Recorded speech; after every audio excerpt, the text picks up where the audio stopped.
Yeah, so there's many different viscosities and grades of oils, starting from possibly 5W30 all the way up to a 20W50. The lower the number, the lower the viscosity, the easier the oil flows, especially in colder temperatures, which helps get it up to the upper internal engine parts in a quicker time, so there's no damage on the engine.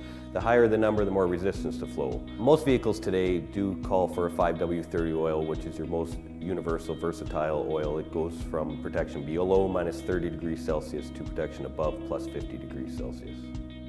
Hi, my name is Dean, here at Integra Tire. We're going to go through the steps of doing an oil change today. Okay, the first step, we're just going to do a quick visual inspection, make sure there's no heavy oil leaks. If we have a heavy oil leak that's near an exhaust, it could cause a potential fire. This vehicle here has no potential heavy oil leaks. It's got normal sweats, just light residue. So we're going to start by draining the oil.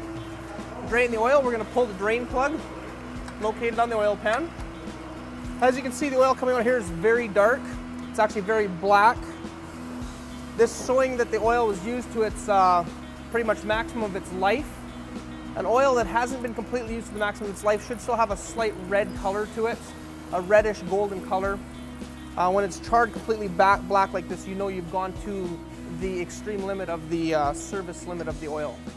Manufacturers have certain intervals that they recommend for oil changes. These intervals take you to the maximum life of the oil. It doesn't hurt, however, to do the oil changes sooner than those recommended intervals. Getting the maximum life out of your oil creates potential problems like the oil here getting very dark and black and charred. Changing your oil sooner will allow longer life of your engine, better protection of the parts, less additives in the oil have broken down completely, so therefore you get much better protection for that time. Okay, now that the oil is drained, we've put the drain plug back in and tightened it up. Next thing we're going to do is remove the oil filter. It's a good idea to wipe around the oil filter housing. This ensures that there's no dirt on the new sealing surface. As well, if there's another gasket that has stayed behind, you remove that before you attach a second filter, double gasket in the filter causing a leak. Before we put the new oil filter on, we're going to lubricate the rubber O-ring seal here so that it doesn't seize on there and make it difficult to pull off the next time. And the filter goes on hand tight. You don't want to use a filter wrench or anything to tighten these on there because you can cross thread or strip the threads, causing the filter to pop off under pressure when driving down the road. Give it a quick wipe, and we're all done underneath the car. Yeah, we recommend oil changes every 5,000 kilometers. Oils do break down in engines, so it's best to come in, have them changed.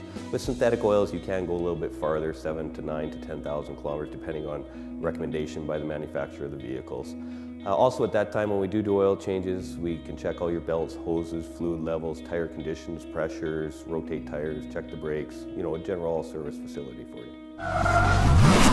Love your ride and get to IntegraTire.com.